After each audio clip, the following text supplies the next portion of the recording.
चलो जी, question number 22। मैं थोड़ा इजी तरीका, खैर इजी तो क्या ही होगा, एक्चुअली क्वेश्चन थोड़ा बड़ा है। cos 2 थीटा का फॉर्मूला लगाओ, cos square theta minus sine square theta, और जो ये लॉग है, लॉग a बाई बी है, तो इसको तुम क्या लिख सकते हो, लॉग a, है ना, माइनस लॉग b। ठीक है जी। अब इसको दो पार्ट्स में डिवाइड करेंगे और मैं सिर्फ एक पार्ट लाइक जैसे cos स्क्वायर थीटा, इसको पहले इससे मल्टीप्लाई करना है फिर इससे मल्टीप्लाई करना है। तो जो पहला टर्म होगा ना, cos square theta minus sine square theta multiply by log cos theta plus sine theta D theta. ऐसे फिर दूसरा पार्ट लिख देना आप, है ना। फिर cos theta plus sine theta को टी पुट कर, तो cos थीटा का माइनस साइन थीटा हो जाएगा plus cos theta D theta equals to D T. तो बेसिकली होगा क्या, जैसे ये वाला टर्म है ना, इसको A square minus B square, तो A minus B into A plus B लिख सकते हैं। अच्छा, ए प्लस बी को तो तुमने टी लेट किया हुआ है और दूसरा डी टी में कट जाएगा, समझ में आ रहा है ना। ये जो पूरा पार्ट है डी टी हो गया। अब यहाँ cos square theta minus sine square theta को आप cos theta minus sine theta into cos theta plus sine theta लिखोगे, तो ये ऐसे हो जाएगा T log T D T. फिर सिंपल बाई पार्ट्स लगा दो, और ऐसे फिर इसका जो दूसरा पार्ट होगा वो। तो क्वेश्चन ईजी है, बट बस लिखना बड़ा बड़ा है, मतलब बहुत ज़्यादा पूरे पेज में भरे हुए क्वेश्चन है ना। Question number 23। क्वेश्चन नंबर 23 में पहले जो sec 2x है उसको cos में कन्वर्ट कर दो, एलसीएम ले लो, तो 1 minus cos 2x upon 1 plus cos 2x हो जाएगा। 1 माइनस cos 2x का फॉर्मूला होता है 2 साइन स्क्वायर एक्स, नीचे 2 cos स्क्वायर एक्स, तो क्या बन जाएगा ये tan square x D x. इसके बाद सिंपल क्या लगाएंगे हम इसमें, बाई पार्ट्स। Question number 24।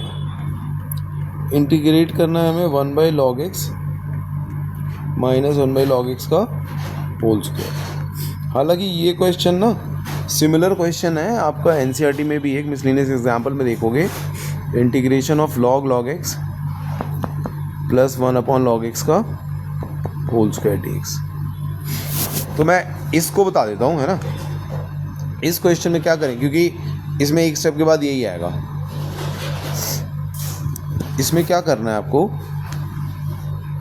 आपके पास दो क्वेश्चन है, log x D x plus 1 upon log x का होल स्क्वायर डी एक्स। इसको तो छोड़ दो, इसमें बाई पार्ट्स लगा दो। लॉग एक्स एक फंक्शन हो गया, और दूसरा फंक्शन क्या है, कुछ नहीं तो उसको 1 ले लेंगे। सो log of log x as it is integration of 1 dx minus d by dx of log x integration of 1 dx और फिर इसका होल dx। ठीक है। अच्छा, ये वाला पार्ट यहाँ पे रहेगा, है ना। तो ये हो गया x into log x minus log x का डेरिवेटिव हो जाएगा 1 upon x log x, log x 1 by log x into 1 by x, और ये 1x कैंसिल, और ये प्लस जो दूसरा पार्ट था, तो 1 अपॉन log x का होल स्क्वायर dx। तो मैं यही बताने की कोशिश कर रहा था कि ये ना, अब देखो यहाँ पे अगर मैं माइनस कॉमन ले लूँ तो ये पार्ट हो जाएगा 1 by log x minus, sorry ये सिर्फ 1 माइनस log x है ना, 1 माइनस log x का होल स्क्वायर dx। तो अब इस पार्ट को करने के लिए क्या करते हैं हम, लेट कर लेते हैं, let log x as t। ठीक है, डिफ्रेंशिएट करोगे तो 1 by x D x equals to D t आ गया, तो डी एक्स की वैल्यू एक्स डी टी हो गया। अब अगर log x t होता है ना, तो x की वैल्यू हो जाती है e रेज़ पर t। ये प्रॉपर्टी है, ये ध्यान रखना हमेशा ना, कि अगर log x equals to t है तो x की वैल्यू हमेशा क्या हो जाएगी, e रेज़ पर t हो जाएगा। तो ये वाला पार्ट हो जाएगा हमारा 1 by T minus 1 by T square, और डी एक्स की वैल्यू क्या हो जाएगी, ई टी डी टी। तो ये समझ में आ गया ना कौन से फॉर्म पे ई एक्स ब्रैकेट में f x plus f dash x, which is e x into f x.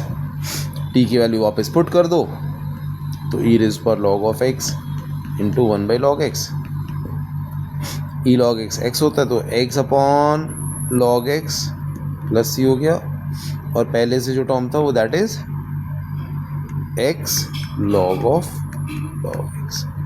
तो ये क्वेश्चन अगर आता है आपको तो 5 नंबर के लिए आएगा, है ना। तो सेम है, आप जैसे ना दोनों क्वेश्चन करना, पहले ये भी कर लेना और फिर जो आपके असाइनमेंट में 24 क्वेश्चन है वो भी कर लेना। क्वेश्चन नंबर 25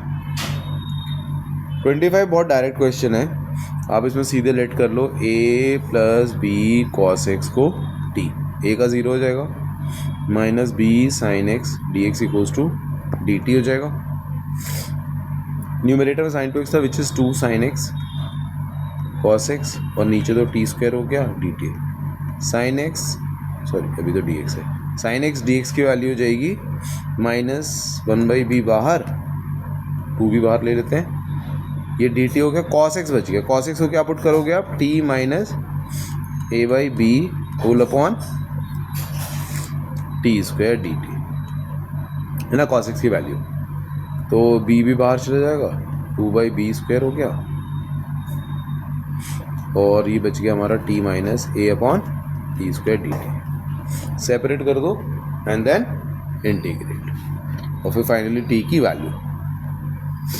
क्वेश्चन नंबर 26 में ये आपका पार्शियल फ्रैक्शन का बहुत इंपॉर्टेंट क्वेश्चन है, 5 minus 4 cos X D x. इसमें सिंपल साइन एक्स से ऊपर नीचे मल्टीप्लाई कर दो, यहाँ पे जो भी टर्म होगा, कई बार ऐसा हो सकता है ना, यहाँ पे साइन एक्स की बजाय कॉस एक्स हो, इधर साइन एक्स हो, तो यहाँ पे जो भी है उससे मल्टीप्लाई डिवाइड करो, ठीक है ना। तो साइन एक्स से किया तो ये साइन स्क्वायर एक्स हो गया, 5 minus 4 cos X D X. आप लेट कर लो कॉस एक्स को टी, तो minus sine x D x equals to हो जाएगा डी टी, तो माइनस बाहर हो गया। अच्छा, साइन स्क्वायर एक्स को 1 माइनस कॉस स्क्वायर एक्स लिख सकते हो, तो 1 माइनस टी स्क्वायर हो जाएगा, तो यानी 1 minus T into 1 plus T into 5 minus 4 T D T. अब तो सिंपल बस पार्शियल फ्रैक्शन लगाना है, ठीक है ना। क्वेश्चन नंबर 27 में आप साइन थीटा को टी लेट करो, डेरिवेटिव हो जाएगा cos theta D theta equals to D T. जो क्वेश्चन में न्यूमरेटर में साइन 2 थीटा उसको 2 साइन थीटा कॉस थीटा लिख दो, कॉस थीटा कॉमन ले लो, तो 4 sine theta minus 1 into cos theta हो जाएगा, अपॉन में 6 माइनस कॉस स्क्वायर थीटा को 1 माइनस साइन स्क्वायर थीटा लिख दो, minus 4 sine theta D theta, cos theta D theta D T हो गया, तो ये 4t minus 1 upon 6 minus 1 5 plus T square minus 4t। अब ये लीनियर अपॉन क्वाड्रेटिक फॉर्म बन गया, जैसे 7.4 वाले क्वेश्चन से सेम वैसे ही हो जाएगा। क्वेश्चन नंबर 28 में आप राशनलाइज कर दो, है ना, 1 प्लस कॉस एक्स अपॉन है 1 minus cos X raised to power 5/2। आप under root of 1 minus cos X करो। अच्छा, होगा क्या कि इससे ना जो डिनोमिनेटर है वो तो कॉस के फॉर्म में रहेगा, न्यूमरेटर देखो 1 minus cos x into 1 plus cos x 1 minus cos square x हो जाएगा विच इज़ साइन एक्स, और डिनोमिनेटर हो गया हमारा 1 माइनस कॉस एक्स का होल क्यूब। लेट कर लो आप 1 माइनस कॉस एक्स को टी, बस हो जाएगा, है ना। डेरिवेटिव हो गया sine x D x equals to D T, तो d t upon t. Then question number 29 में सिर्फ आपको हिंट दे देता हूँ, लेट कर लो आप log x plus 1 minus log x को टी, डिफ्रेंशिएट करो, अपने आप समझ में आ जाएगा करना क्या है। क्वेश्चन नंबर 30 में सेपरेट करेंगे पहले 1 upon sine x into 1 plus cos x. तो ये क्वेश्चन अभी जो हमने किया था ना, आपका ये वाला क्वेश्चन है ना, सेम इसके जैसा ही हो जाएगा, ठीक है। और जो दूसरा पार्ट है जिसमें न्यूमरेटर में साइन एक्स है upon sine x into 1 plus cos X D x, तो ये कट गया। 1 प्लस कॉस एक्स को आप लिख सकते हो 2 कॉस स्क्वायर x/2, तो हाफ बाहर आ गया, न्यूमरेटर में चला जाएगा 6 स्क्वायर x/2। अब इसके बाद तो आपको पता ही है ये tan x/2 अपॉन 1/2 हो जाएगा, ठीक है जी। चलिए, सो ऑल डन, DPS की असाइनमेंट।